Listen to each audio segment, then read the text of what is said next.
ద్రాక్ష తోట ఉంది. ద్రాక్ష తోట సంఘానికి సాదృశ్యంగా ఉంది. మాత్రమే కాదు, ద్రాక్ష తోటలో క్రమాన్ని మనం చూస్తాం. ద్రాక్ష తోటలో ఏం చూస్తాం? క్రమాన్ని చూస్తాం. అంటే స్థానిక సంఘంలో అందరూ ఒకేసారి చేర్చబడిన వారు కాదు. మనమందరం ఒకేసారి వచ్చామా? రాలేదు కదా. ఒక 10 మంది ముందు వచ్చారు, తర్వాత మళ్ళీ 5 వచ్చారు, కొన్ని సంవత్సరాలు నాకు కొంతమంది వచ్చారు. అలా సంఘం పెరిగిపోతున్న విధానం చూస్తున్నప్పుడు ద్రాక్ష తోట సంఘానికి సాదృశ్యంగా ఉంటే సంఘంలో 6 గంటలకు కొంతమంది వచ్చారు, 9 గంటలకు కొంతమంది వచ్చారు, 12 గంటలకు కొంతమంది వచ్చారు, సాయంత్రం 5 గంటలకు కొంతమంది వచ్చారు. ఇది చేర్చబడిన విధానాన్ని జ్ఞాపకం చేస్తుంది. మాత్రమే కాదు, ఆ కింద జ్ఞాపకం చేస్తున్నప్పుడు ఆ ద్రాక్ష తోట యజమాని వారికి న్యాయము జరిగించినట్లుగా మనం చూస్తాం. ఇది 5 విషయాలు ఉన్నాయి. చెప్తామని జ్ఞాపకం చేస్తాను. 20వ అధ్యాయం ప్రారంభంలో ఇంటి యజమానుడు అనే మాట చూస్తాం. దేవుని ఇల్లు అది మొదటి మాట. రెండోదిగా రెండో మాట జ్ఞాపకం చేస్తున్నప్పుడు అదే మొదటి వచనంలో ద్రాక్ష తోట ఉంది. ద్రాక్ష తోట యజమానుడు ఆ మాట చూస్తాం. గుర్తుపెట్టుకోండి, ఇంటి యజమానుడు, ద్రాక్ష తోట యజమానుడు. ఆ తర్వాత కింద జ్ఞాపకం చేస్తున్నప్పుడు 2వ వచనం నుండి దాదాపు 7వ వచనం వరకు చూస్తా ఉన్నప్పుడు ఇంటిలో లేకపోతే తోటలో క్రమం ఉంది. తోటలో ఏముంది? క్రమం ఉంది. ఇది సంఘ క్రమాన్ని జ్ఞాపకం చేస్తుంది. తోటలో క్రమం ఉంది. ఆ తర్వాత 4వ మాట జ్ఞాపకం చేస్తూ వెళ్ళి పని చేయండి అన్నాడు. ద్రాక్ష తోటలో పని చేయండి అంటే ద్రాక్ష తోటలో పని ఉంది అనగా సంఘంలో ఏముంది? పని ఉంది. ఆ తర్వాత చదువుతున్నప్పుడు అదే 20వ అధ్యాయంలో పని చేసిన వారికి ఏముందంటే జీతం ఉంది. పని చేసిన వారికి ఏముంది? జీతం ఉంది. ఆ తర్వాత 6వ మాట జ్ఞాపకం చేస్తున్నప్పుడు ఇంటి యజమానుడు లేకపోతే ద్రాక్ష తోట యజమానుడు న్యాయవంతుడైన యజమానుడు. ఓకే, మళ్ళీ చెప్పంటారా? చెప్తారా? గుర్తునే. రైట్. ఒకటి ఇంటి యజమానుడు, రెండోదిగా ద్రాక్ష తోట యజమానుడు. ఆ ద్రాక్ష తోటలో ఏముంది? క్రమం ఉంది. ద్రాక్ష తోట దేని గుర్తుగా ఉంది? సంఘానికి గుర్తుగా ఉంది. సంఘంలో ఏముంది? క్రమం ఉంది. ఆ తర్వాత 4వ మాట సంఘంలో ఏముంది? చేరొచ్చిన వారు ఏం చేశారు? ద్రాక్ష తోటలో పని చేశారు. అంటే సంఘంలో నువ్వు ఏ టైంలో వచ్చినా అది వేరే సంగతి, కానీ వచ్చిన తర్వాత ఏం చేయాలి? పని చేయాలి. నీ పని నీకు ప్రభు నిర్ణయించి ఇచ్చాడు. అది తెలుసుకోలేకపోతున్నావు కొన్నిసార్లు. దేవుని ఇంట్లో ఏముంది? పని ఉంది. ఆ తర్వాత పని చేసిన వారికి ఏముంది? జీతం ఉంది. ఆయన అన్యాయస్తుడు కాదు. ఏమిస్తాడు? జీతం ఇస్తాడు. మర్చిపోవద్దు. ఆ తర్వాత కింద 14 వచ్చిన 15 వచ్చిన చదువుతున్నప్పుడు అదే 13, 14, 15 వచ్చిన మనం చదవగలిగితే ఆ ఇంటి యజమానుడు, ద్రాక్ష తోట యజమానుడు న్యాయవంతుడైన యజమానుడు. ఇప్పుడు దాని క్లుప్తంగా గురించి నేను ప్రయత్నం చేస్తాను. ఓకేనా? ఎన్ని మాటలు నేర్చుకున్నాం? 6 మాటలు ఉన్నాయి కదా. ఓకే, దాని వల్ల ఇప్పుడు చేయదలుచుకోలేదు. వాటిని వివరించడానికి నేను ప్రయత్నం చేస్తాను. ఇంటి యజమానుడు అనే మాట చూస్తాం. ఏమిటా ఇల్లు?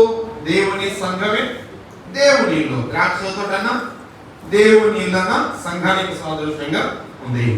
అయితే దేవుని ఇంటిగా మనం ఒకప్పుడు ఏం చేస్తాం? ఇప్పుడైనా దేవుణ్ణి నమ్ముకొని ప్రభువుని నమ్ముకొని తీర్మానం చేసిన మనుషుల నుండి సంఘంలో చేర్చబడిన తర్వాత మనము దేవుని ఇంటి వలె కట్టబడుచున్నాము. మనం దేవుని ఇంటి వలె కొలసబోతు 2వ వచనంలో మనము దేవుని ఇంటి వలె ఏం చేస్తున్నాం? కట్టబడుతున్నాం. ఇప్పుడు ఫర్ ఎగ్జాంపుల్ ఈ కట్టడం ఉంది, ఈ మందిరం ఉంది. కొంచెం మీకు అర్థం అవడానికి ఈ మందిరం చూస్తున్నప్పుడు ఇది దానంతా వచ్చింది కాదు. వచ్చిందేనా? మనం వచ్చినప్పుడు ఇది ఉందా? ఇదంతా ఖాళీ ప్లేస్ ఉంది. ఖాళీ ప్లేస్ తర్వాత సంఘం అందరూ మాట్లాడుకుని పని ప్రారంభించారు. ప్రారంభంగానే అర్థంగానే కట్టడం వచ్చేసిందా? రాలా. ఏం చేశారు? వెళ్ళారు, ఇటుకలు తెచ్చారు, రాళ్ళు తెచ్చారు, సిమెంట్ తెచ్చారు, దీనికి అవసరమైనవి తెచ్చారు. తెచ్చిన తర్వాత ఒక్కొక్క దాన్ని పేరుస్తూ ఉంటుండగా ఇంత పెద్ద కట్టడం మనకి ఏం చేస్తుంది? కనబడుతుంది. ఈ కట్టడం అది ఇల్లైనా దేవుని మందిరమైనా కనబడుతున్న ఈ కట్టడం అంతా రాయి మీద రాయి పేర్చబడి ఒక మందిరముగా, ఒక ఇంటిగా రూపానికి వచ్చింది. అలాగే దేవుని సంఘంగా కట్టే విధానం కూడా దేవుని సంఘంలో దేవుడు ఆయా ప్రాంతాల్లో ఉన్న వారిని ఒక చోట చేర్చి సంఘముగా కడుతూ ఉంటుండగా ఇంత పెద్ద కట్టడం కనబడింది. చాలా మంది ఏమంటారు? వాస్తవానికి వాక్య సిద్ధాంతం ఏంటంటే కనబడుతున్న ఆలయాలు, కనబడుతున్న మందిరాలు అది దేవుని ఆలయం కాదు, దేవుని మందిరం కాదు. సంఘము చేరవస్తూ ఉంటాడు. ఆయన పిల్లలు దేవుని కనబడుతున్న కట్టడం ఎలా కట్టబడిందో మనకు అర్థమవుతుంది. సంఘం ఈనాడు ఎంతమంది అభివృద్ధి చెందడానికి, ఎంతమంది చేరడానికి దేవుడే ఒక్కొక్క ఇటుకను పేర్చినట్లుగా దేవుడు ఒక్కొక్క ఆత్మను పేరుస్తున్నాగా ఈనాడు సంఘం ఏం చేయబడుతున్నా, కట్టబడుతున్నా. ఆయా ప్రాంతాల్లో, ఆయా భాషలను బట్టి, ఆయా ప్రాంతాలను బట్టి, ఆయా ప్రజలను బట్టి సంఘాలు ఆయా పేర్లుగా పిలవబడుతున్నాయి. కానీ సార్వత్రిక సంఘంగా మనమందరం ఒకటే కట్టడానికి చెందిన వారం. మీకు అర్థమవుతుందా? ప్రపంచం మొత్తంలో సంఘం ఒకటే, అది సార్వత్రిక సంఘం. కానీ మనం ఆయా ప్రాంతాల నివాసం ఉన్నాం కాబట్టి దేవుడు తన ఉద్దేశంలో, తన ప్రణాళికలో మనం పిలుచుకొని ఈనాడు సంఘముగా చేర్చి తన ఇంటిగా మనల్ని కడుతూ ఉన్నాడు అనే విషయాన్ని మనం జ్ఞాపకం చేస్తున్నాం. ఇంటిగా కడుతున్నాడు అంటే ఆ ఇంటికి ఆయన ఎవరు? యజమానుడు కదా. ఇంటికి కడుతున్నట్టు ఆ ఇంటికి ఏమైనాడు? యజమానుడు అయి ఉన్నాడు. ఫిబ్రవరి గ్రంథకర్త అన్నాడు 3వ వచనంలో, మనమే ఆయన ఇల్లు అని మనం చూస్తాం. మనమే ఆయన ఇల్లు అయితే మనం ఇంటిగా కడుతున్నప్పుడు, సంఘంగా కడుతున్నప్పుడు అదే పత్రిక 3వ వచనంలో ఈ ఇంటి మీద ఉన్న యజమానుడు నమ్మకమైన యజమానుడు. ఎందుకు ఈ మాట చెప్పబడింది అంటే, ఇంటి మీద యజమానులు చాలా మంది ఉంటారు కానీ కొంతమంది యజమానులు ఏం చూడలేము, నమ్మకత్వాన్ని చూడగలమా? చూడలేదు కదా. చాలా మంది ఇంటి యజమానులు ఏం చూడమంటే నమ్మకత్వాన్ని చూడలేము. నమ్మకంగా పనిచేసేవారు, నమ్మకంగా కుటుంబాన్ని పాలించేవారు, నమ్మకంగా కుటుంబాన్ని పోషించేవారు, నమ్మకంగా బిడ్డలకు భవిష్యత్తుగా ప్రయాసపడేవారు, నమ్మకంగా ఇంటి పరిస్థితులకు అనుగుణంగా మలిచేవారు. ఈనాడు అనేక మంది గృహాల్లో నమ్మకమైన యజమానులను కూడా చూడలేకపోతున్నారు.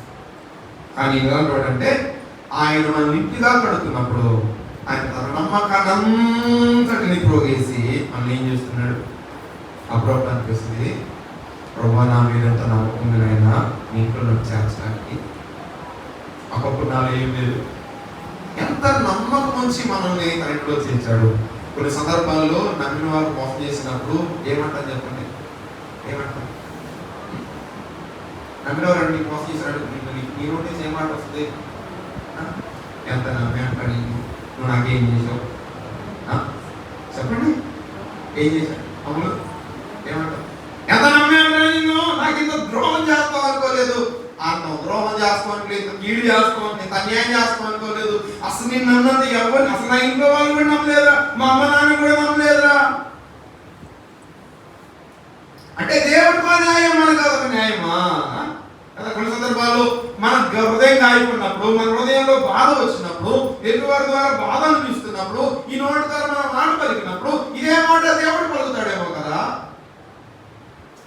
క్రమగుడికి వస్తామని, ప్రభుని క్రమం తప్పుగా ఆరాధిస్తామని, ఆదివారం మార్చి ఆదివారం ఆరాధిస్తామని కాదు ప్రభు విమోచించింది. క్రమంగా ప్రభుని ఆరాధిస్తామని, క్రమంగా పరిచయం చేస్తామని, క్రమంగా ప్రభువు మేము తీసుకొస్తామని, క్రమంగా ఆయన కొరకై జీవిస్తామని, క్రమంగా ఆయన కొరకై నమ్మకంగా జీవిస్తామని నీ పట్ల ఆయన నమ్మకం చూపిన వాడు ఇంట్లో చేస్తే ఎన్నిసార్లు ఆయన నమ్మకాన్ని బొమ్ము చేశామంటారు చెప్పండి. ఇది నాకు పంపించింది, నీకే కాదండి. నేను కూడా ప్రశ్నించుకుంటా మెసేజ్ చెప్పేటప్పుడు నేను సుందరన్న మాకే చెప్పినట్టు ఒకటి నాకు కూడా అనుభవించుకుంటాను. నా విషయంలో కానీ మనందరి విషయంలో దేవుడి దేశాల్లో ఎంత నమ్మకం ద్రోహం చేసిన వాడు అనుకుంటాడు. చచ్చినా నీ మొఖంలో అంటాం, చచ్చినా నీ గడప పక్కన అంటాం. కానీ మన ప్రభు వాడు ఆయన ప్రేమ గలవాడిగా మనం చూస్తాం. నమ్మకస్తుడు, ఇంటి మీద నమ్మకస్తున్న ప్రభు ఏంటుండగా ఆయన ద్వారా కట్టబడుతున్నాం, ఆయన ద్వారా కట్టబడుతున్నాం, ఆయన ద్వారా కట్టబడుతున్నాం. అయితే వినండి, ఆయన ఇంటిగా మనం కట్టబడ్డాం. అయితే మన పని ఏంటంటే ఆయన ఇంట్లో మనం చేరువచ్చాం. ఇది మొదటి పాయింట్ ఏంటి? ఆయన ఇంటి యజమానుడు. ఆయన ఎలాంటి వాడు? నమ్మకస్తుడు. మనం ఎలా కోరుకుంటున్నాడు? ఎలా కోరుకుంటున్నాడు? నమ్మకం ఉండాలని, అంతే కదా. తల్లిదండ్రుల వారి పిల్లలు ఎలా కోరుకుంటారు కదా, అంతేనా? నేను ఎలా ఉన్నా నా కొడుకు నా కూతురు ఎలా ఉన్నా కోరుకుంటారు కదా. రైట్. అయితే నాకంటే ఉన్నతం ఉండాలని కోరుకుంటాడు తల్లిదండ్రులు. ఆయన మన తండ్రి అయితే ఆయన ఇంటిగా మనం కట్టబడి ఆయన ఇంట్లో మనం చేరుస్తున్నప్పుడు, ఆయన ఇంటిగా మనం కడుతున్నప్పుడు ఆయన కూడా మనం ఏమనుకుంటాడంటే మనం నమ్మకస్తులుగా ఉండాలి అనుకున్నాడు. అయితే ఒక పాయింట్ జ్ఞాపకం చేస్తా. తిమోతి 2వ పత్రిక 2వ అధ్యాయంలో 20-21 వచనాలు చదవగలిగితే ఆ ఇంటిలో కొన్ని ఘనమైన పాత్రలు ఉన్నాయి, ఘనహీనమైన పాత్రలు ఉన్నాయి. జాగ్రత్తగా వినాలి. ఇంట్లో కొన్ని ఏమున్నాయి? ఘనమైన పాత్రలు ఉన్నాయి, ఘనహీనమైన పాత్రలు ఉన్నాయి. 21 వచనంలో ఎవడైనను వీటిలో చేరక తను ప్రత్యేకించుకుని తండ్రి లేతే యజమానుడు వాడుకొను అర్హమైన పాత్రగా ఉండును అన్నాడు. అంటే 20వ అధ్యాయంలో ఇంట్లో చేరవస్తున్న వాళ్ళు కొంతమంది, అందరు కాదు. వాక్యం ఏం చదువుతుందంటే అందరూ ఒకే వాణి కలిగి ఉంటారు, ఒకే ఆలోచన కలిగి ఉంటారు. దేవుని ఇంట్లో చేరవస్తూ ఉంటాడుగా కొంతమంది నేను ఘనమైన వాడిగా ఉండాలి అనుకుంటారట. కొంతమంది ఏంద్రా నేను గహీనంగానే ఉన్నానురా అనుకుంటారట. అంటే దేవుని ఇంట్లో చేరవచ్చిన తర్వాత మెప్పు కోరుకోకూడదు, చెప్పండి, గౌరవాన్ని కోరుకోకూడదు. దేవుడు ఏ స్థితిలో ఉంచాడు ఆ స్థితిని జ్ఞాపకం చేసుకుంటూ తగ్గింపు కలిగి ప్రభు స్తుతించాలి. ఈ రెండిట్లో చేరక ఒకటే అనుభవం కలిగి ఏంటంటే యజమానుడు వాడుకునే అర్హమైన పాత్రగా నేను ఉండాలి. 20వ అధ్యాయంలో డిఫరెంట్ మనం చూస్తాం. స్థానిక సంఘంలో దేవునిలో ఆయా వ్యత్యాసాలు కలిగిన వారు, ఆలోచనలు కలిగిన వారు, ఆయా విధానాలు కలిగిన వారు మనం చూస్తాం. కొంతమంది ఘనతను కోరుకుంటున్నారు, కొంతమంది నేను ఇలా ఉంటే చాలే అనుకుంటున్నారు. కానీ దేవుని ఇంట్లో చేరవచ్చిన తర్వాత ప్రతి ఒక్కరు కూడా ఏమని నమ్మకత్వాన్ని కలిగి ఉంటే నాకు ఏమి వద్దు, నా యజమానుడు వారుకునే పాత్రగా ఉంటే ప్రభానికు కుమారుడి మేము ఎవరైనా చెప్పండి, మంటి పాత్రలం అన్నాడు కదా. ఈ పాత్ర ఎవరి కొరకు ఎవడబడాలి? నిజంగా చెప్పండి, ఎవరి కొరకు ఎవడబడాలి?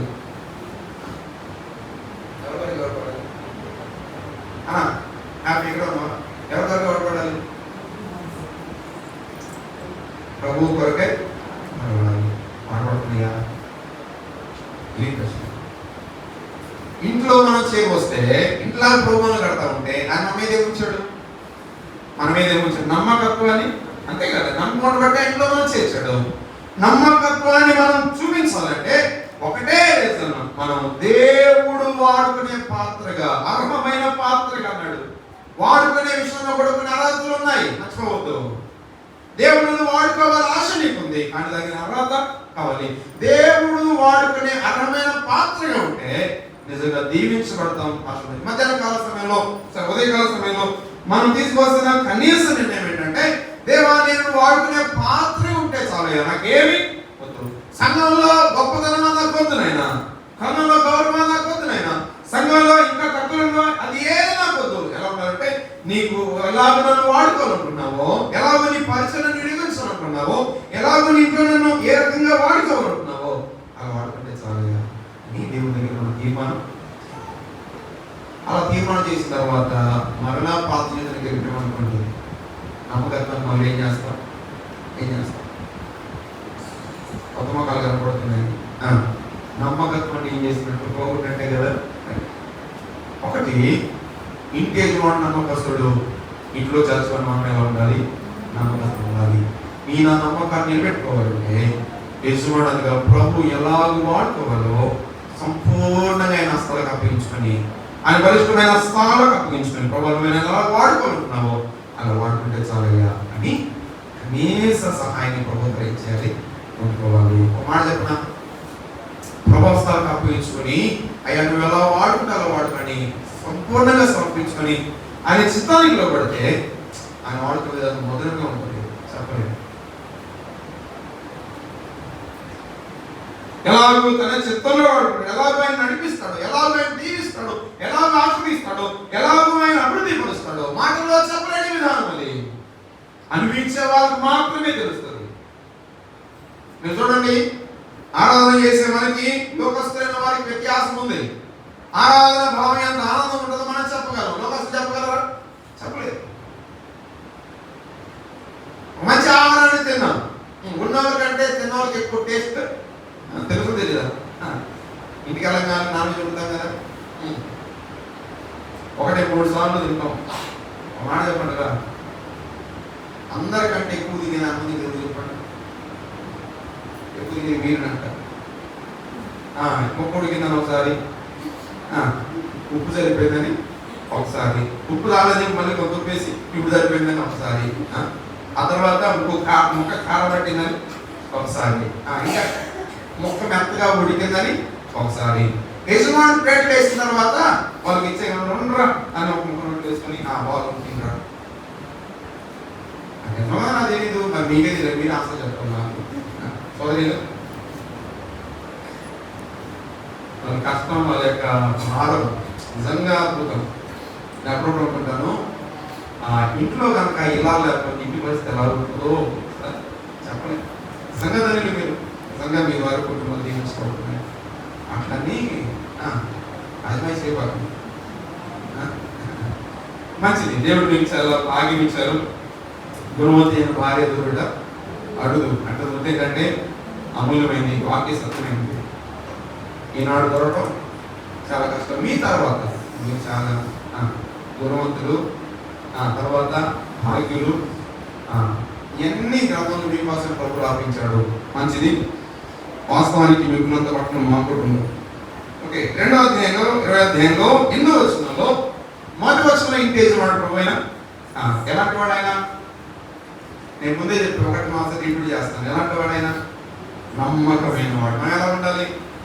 నమ్మకంగా ఉండాలి. ఎలా ఉండగలం? ప్రభాస్తాలు ప్రభావ నన్ను ఎలా వాడుకోవాలనుకుంటే నా సంఘంలో నాకు ఏదొద్దు, నాకు గొప్పతనం వద్దు, గౌరవం వద్దు, నాకు అసలు ఏమొద్దు, నేను ఇప్పుడు లోబడి ఉంటాను. ఎలా వాడుకోలేదు అలా వాడుకుంటే ఆయన ఎలా తీసుకుంటారో తీసుకోవాలి. రెండో వాడి జ్ఞాపకం చేస్తూ ద్రాక్ష తోట యజమానుడు ప్రభువైన జ్ఞాపకం చేసిన ద్రాక్ష తోట సాదృశ్యం ఉందంటే సంఘానికి సాదృశ్యంగా ఉంది. 21వ అధ్యాయంలో మత్తయి సువార్త 21వ అధ్యాయంలో 33వ వచనం చూద్దాం. 33వ ద్రాక్ష తోట యజమానుడి నుంచి ప్రస్తావన మనం చూస్తాం. 21వ అధ్యాయము 33వ వచనం. మరి ఒక ఉపమానవుడి ఇంటి యజమానుడు ఒక ఉండెను, ద్రాక్ష తోట నాటించి దాని చుట్టే కంచె వేయించి అందులో ద్రాక్ష తోట తొలిపించి గోపురం కట్టించి కాపుల గుర్తకిచ్చి దేశాంతరము పోయెను. ద్రాక్ష తోట యజమానుడు ద్రాక్ష తోట పట్ల శ్రద్ధ కలిగి ఉన్నాడు. ద్రాక్ష తోట సంఘానికి సాదృశ్యంగా ఉంది. ఇప్పుడు సంఘం పట్ల యజమానుడు ఏమై ఉన్నాడు? శ్రద్ధ కలిగి ఉన్నాడు. ఎక్కడో ఉన్నది తీసుకొచ్చి సంఘమైన ద్రాక్ష తోటలో నాటాడు. నాటే క్రమంలో ఆయన ఏం చేశాడు? చుట్టూ కంచె వేశాడు, అందులో ద్రాక్ష తోట తొలగించాడు, గోపురం కట్టించాడు. వేరే ఊరు వెళ్తూ అది నాశనం కాకూడదని ఏం చేశాడు? కాపులకి గుర్తకి ఇచ్చాడు. ద్రాక్ష తోట యజమాని 2020 సంవత్సరాల పూర్వం వెళ్ళిపోయాడు. ఎక్కడికి వెళ్ళాడు? అడవగానికి వెళ్ళాడు. ఈనాడు సంఘ కాపులలో అనివార్యంగా ఈ ద్రాక్ష తోట పట్ల యజమాని శ్రద్ధ ఎంత గొప్పదంటే పాత నిబంధన గ్రంథానికి ద్రాక్ష తోట ద్రాక్ష చెట్టు చుట్టూ పాది వేసి దాంట్లో రాళ్ళు ఏరివేసి ఎలాంటి దోషం లేకుండా చూసి దాన్ని కాపాడుతూ వచ్చాడు అన్నాడు. అందులో చెట్టు కూడా ద్రాక్ష నాటబడిన విశ్వాస సాదృశ్యంగా ఉంది కదా. ద్రాక్ష తోట యజమానుడు సంఘం పట్ల ఉన్న ఆ యొక్క శ్రద్ధ లేదా ఆ జాగ్రత్త మనం చూస్తున్నప్పుడు ఒక విశ్వాస పట్ల మాట పట్ల తండ్రికి ఉన్న ఆ శ్రద్ధ మనకు అర్థమవుతుంది. నేనేం మాట్లాడుతూ చుట్టూ కంచి వేశాడు, ద్రాక్ష తొట్టు కూడా నాటించాడు, గోపురం కట్టించాడు, కాపులో కొత్తకి దేశాంతరం పోయినట్టుగా మనం చూస్తాం.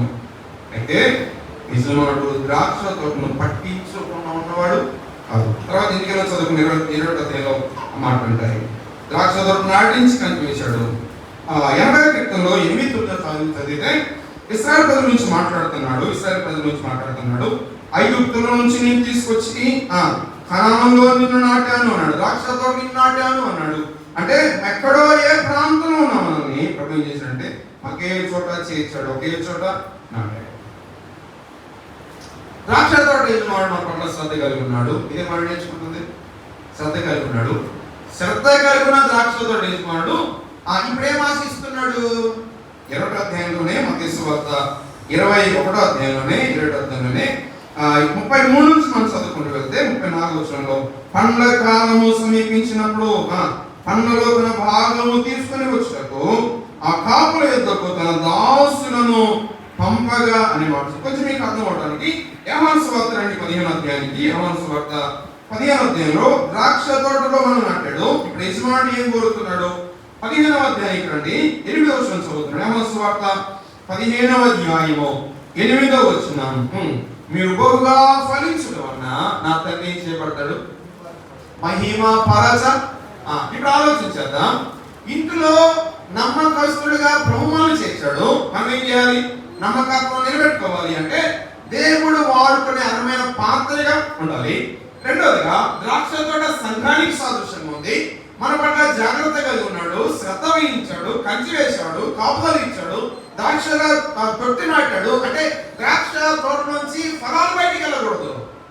అయితే ఏం కోరుతున్నాడంటే ఫలించాలని కోరుతున్నాడు. నమ్ముకునే ఎంత కాలం అయింది? ఎన్ని సంవత్సరాలు అయింది? 10 సంవత్సరాల, 5 సంవత్సరాల, 3 సంవత్సరాల, ఒక సంవత్సరమైన రక్షించబడింది. ఎంతవరకు ఎన్ని ఫలాలు ఫలించావు? ఎన్ని ఫలాలు ఫలించావు అంటే ప్రభు కొరకు ఏం చేశాము? ఒకసారి మనం వెనక్కి చూసుకుంటే ప్రభు కొరకు ఏం చేశామో స్పష్టంగా మనకి అర్థమవుతుంది. నీ ద్వారా ఎంతమంది దేవుని సన్నిధికి వచ్చారు? ఒక ఆయన అన్నాడు, గొర్రెల కాపరి గొర్రెలు కనుక ఎవరు కనాలి?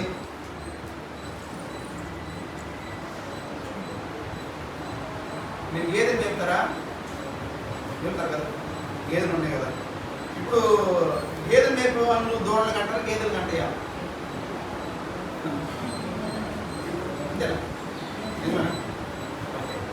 ఇప్పుడు సంఘం అభివృద్ధి చెందాలంటే ఫలాలు అంటే సంఘం అభివృద్ధిని మనం చూస్తాం. ఇప్పుడు సంఘం అభివృద్ధి కావాలంటే ఎలా వస్తుంది? గొర్రెలు ఏం చేయాలి? గొర్రెలు ఏం చేయాలి? చాలా కష్టమైన ప్రశ్న అండి ఇది. ఇంటికి వెళ్ళండి, ఫోన్ తీయండి, గూగుల్లో సెర్చ్ చేయండి. గొర్రెలు ఏం చేయాలి? పిల్లల్ని కనాలి. అంటే కనడం అంటే మీ ద్వారా కొంతమంది ఎక్కడ రావాలి? దేవుని సంఘానికి రావాలి. నా ప్రశ్న అడుగుతా, మీ ద్వారా ఇంకోరికి ఎంతమంది వచ్చారు? బయట దాకా ఎందుకు లేదు? మన ఇంట్లో, మన ద్వారా మన ఇంట్లో వారు దేవుని సన్నిధికి వచ్చారా? ఫలాలే వచ్చాం, ఆరాధిస్తున్నాం, వెళ్ళిపోతున్నాం. వచ్చాం, కూడిలో పాల్గొన్నాం, వాక్యం వింటున్నాం, వెళ్ళిపోతున్నాం. పరిచర్య సమస్య లేదు, ప్రమాణం చేస్తున్నాం. దేవునికి ఇవ్వడమా? తగినంతలో సామర్థ్యం కూడా తీసుకున్నాం. ప్రభు కొరకే నమ్ముకుంటున్నా, పర్లేదు, మనకున్న జ్ఞానంలో దేవుడు కొరకు నమ్మకంగా ఉంటున్నాం, వాక్యం సత్యం వింటున్నాం. ప్రశ్న ఏంటంటే ఫలాలంటే ఇవి కాదు, పరిచర్య ఫలాలు ఇవి కాదు. ప్రభు కొరకు ఏంటంటే నీ ద్వారా ఎంతమంది ప్రభులోనికి వచ్చారు? అది ప్రభు అడిగే ప్రశ్న. ఆయన అన్నాడు, ఏసంటే నా కుమారుడు, నా కుమార్తె నీ కోసం నా ప్రాణం ఇచ్చాను, నా కొరకు ఏమి? ప్రభు రాకడ దినాల్లో ఉన్నాం. నేను అదే చెప్తున్నాను. బైబిల్ జ్ఞానంలో, బైబిల్ క్లాసులలో బుధవారం పూట దాని గ్రంథాన్ని ఆరంభించడానికి కారణం అదే. ప్రభు రాకడ చాలా సమయం ఉంది, చాలా తక్కువ టైంలో ఉన్నాం. ఈ తక్కువ టైంలో కనీసం ఒకరినైనా ప్రభు కొరకు ఏం చేయాలి? సంపాదించాలని తీర్మానం చేసుకోవాలి. కనీసం ఒకరి బయట రాకూడదు, మన ఇంట్లో నుంచే. నశించిపోతున్న ఆత్మ ఇంట్లో ఉన్నాయి. రక్షించబడకుండా దేవుని స్థితి కాకుండా లోకంలో ఉన్నవారు అనేక మంది మన గృహంలో, మన బంధువుల్లో ఉన్నారు. నువ్వు చేయాలంటే పని చాలా నీ బంధువులోనే ఉంది, ఇంట్లోనే ఉంది. నువ్వు యాడికో దేశాలు విడిచి వెళ్ళాల్సిన అవసరం లేదు. ప్రేమతో జ్ఞాపకం చేస్తున్నాను, రేపు ప్రభు ఎదురు నిలబడ్డప్పుడు నీ పరిచర్య కంటే, నువ్వు ఇచ్చిన దానికంటే, నువ్వు దేవుడి కొరకు నమ్మకంగా జీవించిన దానికంటే ప్రభు కొరకు ఎంతమందిని సంపాదించావు అనేది ప్రభు నడిపే మొట్టమొదటి ప్రశ్న. నువ్వు వెలిగి కూర్చుని పక్కన కూడా ఇదే జ్ఞాపకం చేస్తున్నావు. ఇంటి యజమానుడు తనకు తగిన పాత్ర ఉండాలని కోరుకుంటున్నాడు, ఆయన వాడుకునే పాత్ర ఉండాలని కోరుకుంటున్నాడు. అదే యజమానుడు ద్రాక్ష తోట అనగా సంఘానికి సాదృశ్యం ఉంటే ద్రాక్ష తోట ఉన్న నీవుని ఏం చేయాలి? ఫలాలు ఏం చేయాలి? ఫలాలు ఫలించాలి. ఇప్పటి నుంచి మనం ఏం చేద్దాం? ఏం చేద్దాం? ఫలాలు ఫలించాలి. కొంతమందినైనా దేవుని కొరకే సంపాదించడానికి ప్రయత్నం చేయండి. ఇప్పుడు అసలైన దానికి వస్తాను. థాట్లు ఏముంది? థాట్లు ఏముంది? మొదట్లో 6 పాయింట్ చెప్పలేదు. థాట్లు ఏముంది? క్రమం ఉంది. థాట్లు ఏముంది? క్రమం ఉంది. థాట్ అది సాదృశ్యం, సంఘానికి సాదృశ్యం. సంఘంలో ఏముంది?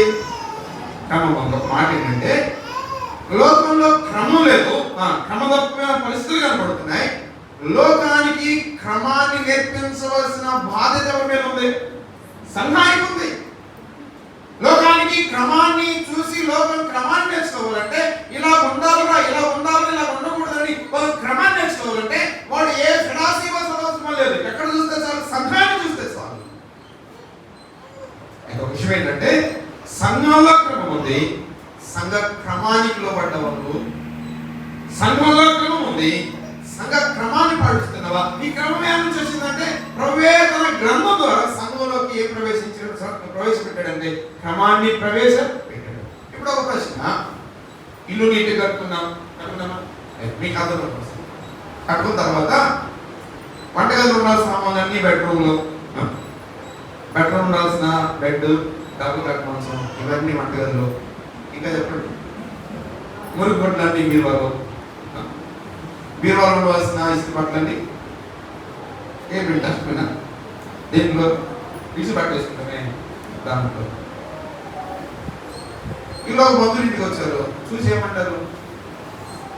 అక్క భలే సత్యం అక్క, మా ఇంట్లో పెట్టలేదంటారా? ఏమంటారు?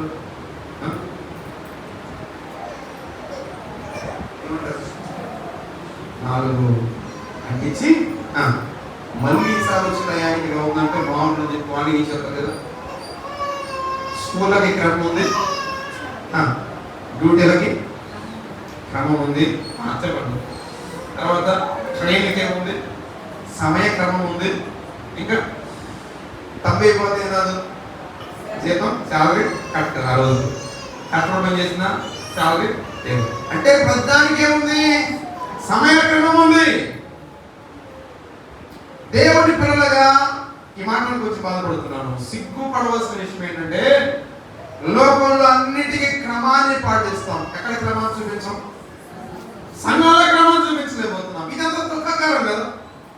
ఇదంతా సిగ్గుపడవలసిన విషయం. సంఘంలో క్రమాన్ని చూపించలేకపోతున్నాం అంటే దేవుని పట్ల మనకున్న బాధ్యత, ఆయన పట్ల మనకున్న గౌరవం, ఆయన పట్ల మనకున్న మనసు ఎలాంటిది అర్థమవుతాం. ఉదయాన్నే 8 గంటలకు స్కూల్కి పంపిస్తాం, స్కూల్కి. కానీ సంఘానికి ఎప్పుడు వస్తాం? ఒకరోజు నాప్షన్ అయితే ఊరుకోం, తగ్గి తిట్టి పంపిస్తాం స్కూల్కి. కానీ క్రమకూడికి సరిగా రావు. దైవ గ్రంథాన్ని 66 పుస్తకాల గ్రంథాన్ని మనం ధ్యానం చేస్తున్నప్పుడు ప్రతి దానికి దేవుడు క్రమాన్ని ఇచ్చాడు. ఇచ్చాడా లేదా? ఇంకో మాట చెప్పాలంటే భూమి మీద జీవిస్తున్న రైతు భూమిని సేద్యపరచడానికి క్రమం ఉంది, ఉందా లేదా? ఏ సమయంలో వేయాలో, ఏ సమయంలో మొక్కజొన్న వేయాలో, ఏ సమయంలో విత్తనాలు నాటాలో, ఏ సమయంలో నీరు పెట్టాలో, ఏ సమయంలో దుక్కు దున్నాలో, ఏ సమయంలో పనులు చేయాలో, ఏ సమయంలో పాత వేయాలో ఎవరు తెలుసు? రైతు తెలుసు కదా. కానీ స్థానిక సంఘ ప్రియులు ఏం లేదు, ప్రేమతో జ్ఞాపకం చేస్తున్నారు. క్రమం తప్పిన జీవితాల్లో దేవునికి ఇష్టం. కానీ చాలాసార్లు మనకు ఆశ ఉంటుంది, క్రమంగా నేను దీవించబడాలి, ఆస్వాదించబడాలి, వర్తిల్లాలి. ఆశ మంచిదే, కానీ అలా దీవించబడాలంటే దేవుని క్రమానికి ఏం చేయాలి? లోబడాలి. కుమారుడి జ్ఞాపకం చేయాల్సి వస్తుంది. రోమపత్రిక 6వ అధ్యాయంలో 17వ వచనంలో ఉపదేశ క్రమాన్ని అక్కడ జ్ఞాపకం చేస్తున్నారు. రోమపత్రిక 6వ అధ్యాయం ఇక్కడండి 6వ అధ్యాయంలో 17వ వచనం చదువుదాం. 17వ వచనం 6వ అధ్యాయం 10వ వచనం, మీరు పాపముల దాసులైనట్టు కానీ ఈ ఉపదేశ క్రమానికి మీరు అప్పగించబడతారో దానికి హృదయపూర్వకముగా లోబడిన వారై అన్నాడు. దేనికి అప్పగించబడ్డాం? ఉపదేశ క్రమానికి అప్పగించబడ్డాం. ఆ ఉపదేశాన్ని పత్రికలో జ్ఞాపకం చేస్తూ నేను మీకు అప్పగించిన ఉపదేశం ఏదనగా క్రీస్తు లేఖనాల ప్రకారమైన కమిషన్లో ప్రాణం పెట్టాడు, లేఖనాల ప్రకారం చనిపోయాడు, లేఖనాల ప్రకారం తిరిగి లేచాడు, అవన్నీ జ్ఞాపకం చేస్తూ ఈ ఉపదేశాన్ని మీకు అందించగా మీరు రక్షించబడ్డారన్నాడు పౌలు. అంటే ఉపదేశ క్రమం సంఘానికి ఇవ్వబడింది, ఉపదేశము నీకు నాకు ఇవ్వబడింది. ఉపదేశం ఇవ్వబడగా దేవుని పిల్లలుగా తీర్చబడిన సంఘంలో చేర్చబడ్డాం. ఇది విషయం ఏంటంటే ఉపదేశ క్రమానికి అప్పగించమన్న వారి నుంచి ఉపదేశ సారం రావాలి బయటికి. ఏ రావాలి? ఉపదేశ సారం బయటికి రావాలి. కొంచెం మీకు అర్థమవడానికి చెరుకు గెలలు తెలుసుగా? చెరుకు ఎంతమంది తెలుసు? నిద్రపోయినా సరే ఆకలి చెరుకు వెళ్ళాలని తెలుసు, తిన్నారా? చెరుకు దగ్గర చెరుకు ఎలా వస్తుంది, రసం ఎలా వస్తుంది? 2 మిషన్లు పెట్టి నలిపితే ఆ సారం బయటికి వచ్చింది. దాంట్లో కొంచెం వేసేసి కొంచెం అల్లం వేసి మనకేస్తాం, చేస్తాం, తాగి ఆస్వాదిస్తాం. చెరుకు సారము, చెరుకు యొక్క టేస్ట్ తెలియాలంటే అది బాగా నలగాలి. పిప్ప అయితే కానీ చెప్పండి, 2 సార్లు పెడతాడు దాంట్లో, కష్టం 2 సార్లు పెడతాడు, నీరసం 3 సార్లు పెట్టిందే పెట్టి అప్పుడు మనం కటపతి ఏమైనా కానీ అయ్యో అంటాం 3 సార్లు కదా. పెట్టిందే పెట్టి దాన్ని బాగా పిప్పేసిన తర్వాత ఆ గ్లాసులో పెట్టి మనకేమిస్తాడు, మీకు అర్థం అవడం కోసం. అప్పుడు దాని టేస్ట్ ఏందో మనకు తెలిసింది. ఉపదేశ క్రమానికి అప్పగించబడి సంఘంలో చేర్చబడిన తర్వాత ఇప్పుడు సారం బయటకు రావాలిగా. ఏం రావాలి బయటికి? సారం బయటకు రావాలి. ఆ సారం ఏంటి ఆలోచన చేస్తే ఆ సారం జ్ఞాపకం చేస్తున్నా, పత్రికలను జ్ఞాపకం చేస్తారండి. ఉపదేశ సారం ఏంటో జ్ఞాపకం చేస్తూ తిమోతి మొదటి పత్రిక 1వ అధ్యాయం. ఇప్పుడు అది గమనించిన వాక్యం ముగించుకుందాం. అది ఉందో లేదో ఉపదేశ క్రమానికి లోపడ్డా ఉపదేశ సారం ఉంది లేదో చూసుకొని అప్పుడు అలా ఉందో పరీక్షణ చేసుకొని అలా ఉంటాను మనం ప్రయత్నం చేద్దాం. తిమోతి మొదటి పత్రిక రండి, 1వ అధ్యాయానికి రండి. మొదటి పత్రిక 1వ అధ్యాయంలో 5వ వచనం చదువుతున్నాను. 1వ అధ్యాయము 5వ వచనం. ఉపదేశ సారము ఏదనగా పవిత్ర హృదయం నుండి, మంచి మనస్సాక్షి నుండి, నిష్కపటమైన విశ్వాసం నుండి కలుగు ప్రేమయే అన్నాడు. ఇప్పుడు సారం ఏమన్నాడు?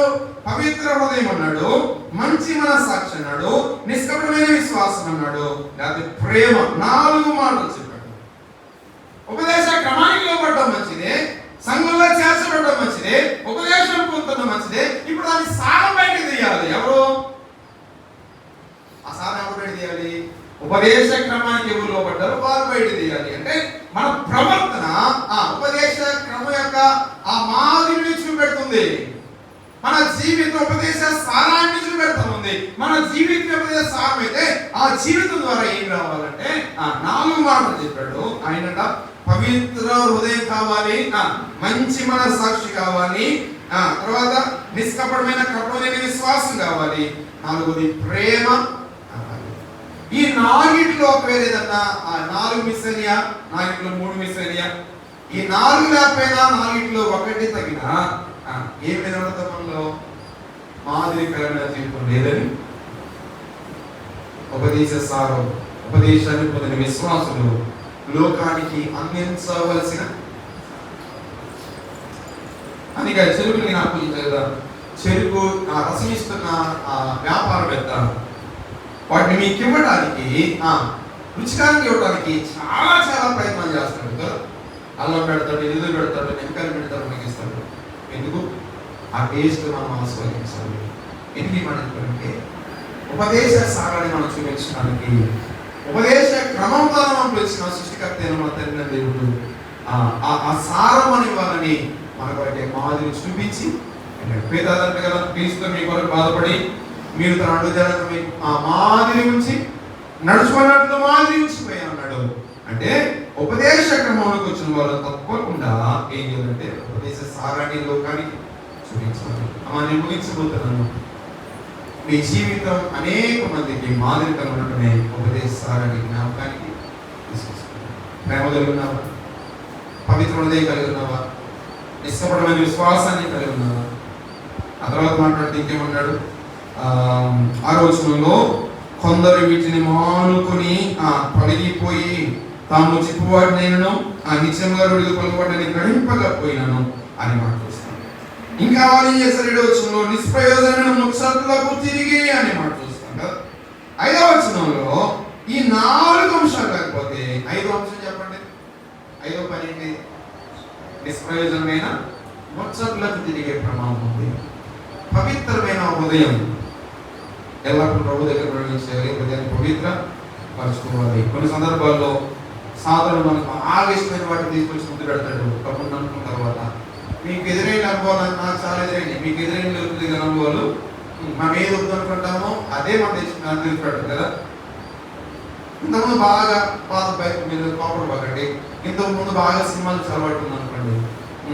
ప్రభు నమ్మిన తర్వాత ఏం చేయకూడదు? ఏం చేయకూడదు? పాట పడుతూ చాలా ఏం చేయకూడదు, సినిమాలు చూడకూడదు. ఎంతమంది బాగా సీరియల్ చూసి అలవాటున్నారు, ఏం చేయకూడదు, సీరియల్ చూడచ్చు. చెప్పడం ఈజీ, సీరియల్ కష్టం. ఎంతమంది బూతులు మాట్లాడడం, ఏం తర్వాత ఏం మాట్లాడకూడదు, అదే పవిత్ర హృదయం అంటే ఇంకేది కాదు. ఎంతమంది బూతులు మాట్లాడడం, ఏం మాట్లాడకూడదు, బూతులు మాట్లాడకూడదు. ఇంతకుముందు దేవస్థానం దగ్గర వచ్చి క్రికెట్కి వెళ్ళాం, దేవస్థానం తర్వాత ఎక్కువైంది ప్రభుత్వం నమ్మిన తర్వాత క్రికెట్ ఒప్పుకున్నా దేవుడు ఒప్పుకున్నా ఎలా చెప్పుకోలేదు చాలా ఉన్నాయి. ప్రభు నమ్మిన తర్వాత మన పరిస్థితుల్లో నూతనంగా కనిపించాలి. అందుకన్నాడు వారు ప్రత్యేకించబడిన వారు అయినాడు కదా, ఏం చేయాలి, ప్రత్యేకించబడిన వారైనా ఉంటారు. నీ జీవిత క్రమాన్ని నేర్చుకున్నప్పుడు మాట జ్ఞాపకం వస్తుంది. ఆది కాండంలో అబ్రాహాము చనిపోయిన తర్వాత ఇస్సాకు జీవితాన్ని మనం చూస్తాం. 26వ అధ్యాయం అన్నమాట. 26వ అధ్యాయంలో దేవుడి చిన్న మాట విన్నాడు ఇస్సాకు. దేవుడు అందమైన ప్రదేశంలో నివాసం చేస్తున్నాడు, భయభక్తి కలిగి ఉన్నాడు, ప్రభు పట్ల నమ్మకంగా జీవిస్తూ ఉన్నాడు. ఆ సందర్భంలో ఇస్సాకు ఆ దేశం ఉందన్న వాడు విత్తనం వేసి క్రమక్రమముగా అభివృద్ధి పొందేను అని మాట చూస్తాం. ఆయన ఇచ్చే ఆ క్రమాన్ని పాటించినప్పుడు ఆయన ఇచ్చే అభివృద్ధి ఎలా ఉంటుంది, క్రమంగానే ఉంటుంది. మీరు గమనించండి, ఆది కాండం ప్రారంభంలో సృష్టి క్రమాన్ని మనం చూస్తాం కదా. ఆది కాండం ప్రారంభంలో ఏ క్రమాన్ని చూస్తాం, సృష్టి క్రమాన్ని. దేన్ని ఎప్పుడు చేస్తే ఎక్కడ దేని ఎలా పెట్టాలో, ఏది చేస్తే దాని తర్వాత పెట్టాలో, ఇవన్నీ క్రమాన్ని మనం చూస్తాం. ఆ మొదటి అధ్యాయం చివరి వచనంలో దేవుడు సమస్తాన్ని చూడగా ఎలా కనపడింది అన్నాడు, చాలా మంచిగా కాదు, చాలా మంచిగా కనపడింది. అంటే క్రమాన్ని పాటించే దేవుడు సంఘంలో కూడా ప్రవేశించేటువంటి క్రమాన్ని, అలా నీ పట్ల నా పట్ల క్రమాన్ని కోరుకుంటాడు ఆయన. మత్తయి సువార్త మొదటి చూడండి, జనన క్రమాన్ని మనం చూస్తాం. ఉందా జనన క్రమం? చివరిగా 4వ తరం కనపడుతుంది పోయిన యేసుక్రీస్తు వారి యొక్క ఆయన పుట్టును మనం చూస్తాం. ఆ తర్వాత పత్రికల్లో సభ్యుల క్రమం, ప్రార్థనా క్రమం. అంటే ఏం మాట్లాడుతుందంటే ప్రతి దానికి దేవుడు ఇచ్చాడు క్రమాన్ని. కానీ మన దౌర్భాగ్యం ఏంటంటే మనమే క్రమంగా జీవించలేకపోతున్నాం. ప్రేమతి మాట జ్ఞాపకం చేస్తున్నాను. ప్రభు దీవించాలని ఆస్వాదించాలంటే, అభివృద్ధి పరచాలంటే మొట్టమొదటిగా నీవు నేర్చుకోండి, క్రమాన్ని నేర్చుకో. క్రమాన్ని నేర్చుకుంటే క్రమానికి ప్రాముఖ్యత ఇచ్చే దేవుడు మన చూపుతాడు. క్రమంగా ఏమి ఇస్తాడు, అభివృద్ధిని ఇస్తాడు. చదువుకుంటున్నారు కదా, ఫస్ట్ ఎన్నో తరగతి చదవాలి, ఫస్ట్ ఎన్నో క్లాస్ చదవాలి, క్లాస్ 10th క్లాసా, 10th చూడకపోతారా? ఏదైనా ఒక క్రమం చూస్తాం కదా. పొద్దున్న అన్నం వండి మధ్యాహ్నం పూట టిఫిన్ చేస్తారా? ఫస్ట్ ఏం చదవదే అని ఇలా చెప్పుకుని పోతే మన నిజ జీవితంలో, మన రోజువారీ జీవితంలో క్రమాలు మనకి జ్ఞాపకానికి వస్తాయి. నా బాధ ఏంటంటే ఇంత క్రమాన్ని పాటిస్తున్నా మనం ఎందుకు దేవుని క్రమాన్ని తప్పుతున్నాం అనేది ఏమని ప్రశ్నించుకుంటా. కొన్నిసార్లు ప్రార్థన క్రమాన్ని తప్పుతాం కదా, కొన్నిసార్లు వాక్య ధ్యానం క్రమాన్ని తప్పుతాం. రోజు వాక్యం చదవాలి, కానీ కొన్నిసార్లు ఏం చేయలేకపోతాం, వాక్యాన్ని చదవలేకపోతాం. రోజు ప్రార్థన చేయలేదు సాయంత్రం, కానీ కొన్నిసార్లు ఏం చేయలేకపోతాం, ప్రార్థన చేయలేకపోతాం. ఏంటన్నా ఏమో నన్ను నేర్చు ముందు చేయలేకపోతున్నాను, ఏంటన్నా కుదరలేదు. ప్రతి వారి జీవితంలో క్రమాలు తప్పే ప్రమాదం ఉంది. అది గొప్ప విషయం ఏంటంటే, ఈ మాట నాకు చాలా ఇష్టమైంది. ప్రభువు నమ్మదగిన వాడు, ఆయన జీవించేవాడు. ప్రభువు నమ్మదగినవాడు కాబట్టి, ఆయన నమ్మకత్వం మనం చూస్తున్నాడు కాబట్టి, ఆయన అస్తాలకు అప్పగించుకుంటే నమ్మకంగా క్రమాన్ని ఆయన ఏం చేస్తాడు, నేర్పిస్తాడు. ఉదయకాల సమయంలో నా మాట ముగిసిపోతుండగా 2 విషయాలు, ఆ 3 విషయాలు నేర్చుకున్నాం కదా. ఇంటి మీద యజమానుడు ఉన్నాడు, ప్రభు అయిన యేసుక్రీస్తు వారు కదా. దీని నుంచి ప్రస్తావన ఎబ్రీ పత్రిక 3వ అధ్యాయంలో మనం చూస్తాం. మోషేని జ్ఞాపకం చేసిన తర్వాత యేసుక్రీస్తు ప్రభువుని జ్ఞాపకం చేసినట్టుగా చూస్తాం. ప్రారంభంలో మాట కనిపిస్తారు. ఇంటి మీద యజమానుడు ప్రభు అయిన యేసుక్రీస్తు వారు, ఆయన ఎలాంటి వాడు, నమ్మకస్తుడు. ఇంట్లో చేర్చబడిన నీవు నేను ఎలా ఉండాలి, నమ్మకంగా ఉందామా? ఈ రోజు నుంచి ప్రభు కొరకు ఎలా చేద్దాం, నమ్మకంగా జీవిద్దాం. నమ్మకంగా జీవిస్తున్న క్రమంలో ఏం అడగాలంటే, ప్రభువా నువ్వు వాడుకునే అర్హమైన పాత్రగా ఏది వద్దు, నాకు ఒకటే చాలు, నువ్వు నన్ను ఎలా వాడుకోనుకున్నావు అలా వాడుకుంటే చాలయ్యా. ఆ తర్వాత ఎలా దీవిస్తావు నీ చేతులని ప్రభావించుకుంటే ప్రభు నమ్మదగిన వాడు సహాయం చేస్తాడు. రెండో మాట ఏంటి, తోట వేసుకున్నాడు. ద్రాక్ష తోటలో ఏముంది? ఉంది కదా, ద్రాక్ష తోటలో క్రమం ఉంది. సో దేవుని పిల్లలుగా తప్పబడి అంటే క్రమాన్ని పాటించాలా. రెండు మాటలు నేను మర్చిపోయాను, మీరు కన్ఫ్యూజ్ చేశాను. రెండు మాటలు చెప్పండి. ద్రాక్ష తోట ఏముంది? ద్రాక్ష తోట యజమానుడు ఏం కోరుతున్నాడు? ఏం కోరుతున్నాడు? ఫలాలు కోరుతున్నాడు. వచ్చే వాళ్ళు వచ్చినప్పుడు వచ్చినప్పుడు మీ అందరికీ 500,000 రూపాయలు ఇవ్వాలి. వాళ్ళు వాడుతున్నారు కదా, చెప్పినప్పుడు ఏం చేయాలి? డబ్బులు ఇస్తారు అని చెప్తారు. మంచిది. దేవుడి పిల్లలుగా ప్రభుత్వంలో చేరువస్తున్నప్పుడు తప్పకుండా దేవుని వాక్యం నేర్చుకుందాం, క్రమాన్ని పాటిద్దాం, ఫలాలు ఫలిద్దాం.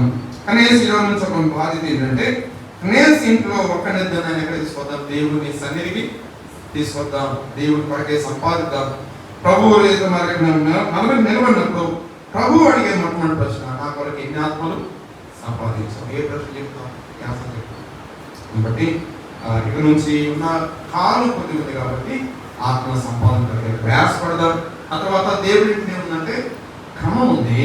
ఎక్కడి నుంచి ఏం పాటిద్దాం? క్రమాన్ని పాటిద్దాం. మీ జీవితంలో ఎన్నడూ కూడా ప్రవచనలు ఆరోగ్యంగా బాగపోతే అప్పుడు సంగతి వేరే సంగతి, కానీ అన్ని బాగున్నప్పుడు ప్రభు క్షేమిస్తున్నప్పుడు ఆయన నెమ్మదిస్తున్నప్పుడు తప్పని ఎక్కడ రావాలి? దేవుడి సన్నిధికి రావాలి. ఇంకా దేవుని సన్నిధిలో ఆనందం ఉంది, సంతృప్తి ఉంది, సమృద్ధి ఉంది. అనేక మంది భక్తులు అనుభవించి వారి అనుభవాలు బయటకు రాయించి మన కళ్ళు ఇప్పించారు. ఇక్కడ నుంచి క్రమకులు మానుకోకండి. ప్రభు సన్నిధికి క్రమం తప్పక ఆరాధన చేయండి. వారం మార్చి వారం ఆరాధన చేయండి, క్రమం కాదు. క్రమం తప్పక ఆరాధన చేయండి.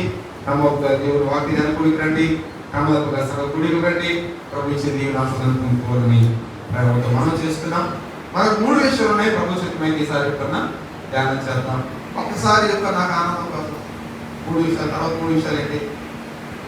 సంఘంలో క్రమం ఉంది, తర్వాత సంఘంలో వెరీ గుడ్ పని ఉంది, ఆ తర్వాత పని చేస్తే ఏముంది? జీతం ఉంది, ఆ తర్వాత ఆయన లాంటి వాడు న్యాయం. మన ప్రభు న్యాయవంతుడు. నేను మాట చెప్తా, అన్ని న్యాయంగానే ఇస్తాడు ఆయన. అర్థమైందా? ఎప్పుడు మనం న్యాయంగా ఓకే రైట్. దేవుని మాటలు ఒకరికి నియమించి ఆశ్రయించగా తలంచండి, ప్రార్థించగా చిన్న తీర్మానం చేసుకున్నాం. ప్రభావ మీదట నేను క్రమాన్ని పాటించడానికి సహాయం చేయండి, ఫలాలు ఫలించడానికి సహాయం చేయండి, మీరు వాడుకున్న అర్హమైన పాత్రగా ఉండడానికి సహాయం చేయండి. క్రమాన్ని తప్పిన నా జీవితాన్ని, ఆత్మీయ జీవితాన్ని క్రమబద్ధీకరించండి. చిన్న తీర్మానం చేద్దాం. జీవాధిపతి దయాళుడైన మా ప్రియ ప్రభువా, మీకు వందనాలు స్తోత్రాలు. అందించిన మాట కొరకై మీకు వందనాలు స్తోత్రాలు చెల్లిస్తున్నాను. మత్తయి సువార్త 20వ అధ్యాయాన్ని ఆధారం చేసుకుని కొన్ని సందర్భాలు ధ్యానించాం. ఇప్పుడు దేవుడు స్థిరపరచండి. మా ద్వారా మీరు ఏమి కోరుకున్నారో అది మీకు ఇవ్వడానికి సహాయం చేయండి. స్థానిక సంఘంలో చేరువస్తున్న మేము ఇంట్లో చేరువస్తుండగా, మీ ఇంట్లో పాత్రలుగా ఉంటుండగా అలా మీరు వాడుకునే అర్హమైన పాత్రగా ఉండడానికి సహాయం చేయండి. తద్వారా దీవెన ఉంది, ఆశీర్వాదం తెలియజేసినందుకే మీకు ద్రాక్ష తోటలో మేము చేరు వస్తాం. మా ప్రియ ప్రభువా, మంచి ఫలాలు ఫలించడానికి సహాయం చేయండి. మా ద్వారా కొన్ని ఆత్మలైన వేగి రావడానికి సహాయం చేయండి. మీ సంఘంలో క్రమం ఉంది, క్రమాన్ని ఎరిగిన వారమై అడుగున జీవితంలో క్రమాన్ని పాటిస్తున్నాం. అందుకంటే ప్రాముఖ్యంగా మీ సంఘంలో క్రమాన్ని పాటించడానికి సహాయం చేయండి, కృపాలించమని. తద్వారా నేను అన్నాడు ఇస్సాకును క్రమంగా అభివృద్ధి పరుస్తూ వచ్చారు. మా జీవితాలు కూడా మేము క్రమంగా జీవించినప్పుడు, ఫలాలు ఫలించినప్పుడు, మీకు ఇష్టమైన యోగ్యమైన అర్హమైన పాత్రగా మేము ఉన్నప్పుడు, మీకు సమర్పించుకున్నప్పుడు మేము కూడా దీవించబడతాం, ఆశ్రయించబడతామని మాతో మాట్లాడుతూ వచ్చినందుకే మీకు వందనాలు స్తోత్రాలు చెల్లిస్తున్నాం. తెలుసు రెండబట్టి వారి కుటుంబాలు బట్టి మీ స్తోత్రాలు చెల్లిస్తున్నాం. పేరు పేరు జ్ఞాపకం చేసుకుని దీవించి ప్రకటించి మహిమ ఘనత ప్రభావాలు పొందుకోమని మమ్మల్ని మీ స్థలకు అప్పగించుకుంటూ ప్రభుత్వ దీవించి గృహాలు పంపించమని నమ్మకము న్యాయవంతుని యేసుక్రీస్తు ప్రభువు ఉన్నతమైన శ్రేష్టమైన నామములో స్తోత్రం చెల్లించి ప్రార్థించి అడిగి వేడుకుంటున్నాం మా ప్రియ పరమ తండ్రి. ఆమేన్. అందరికీ వందనాలండి. కొడుకు మించబడింది సెలవు.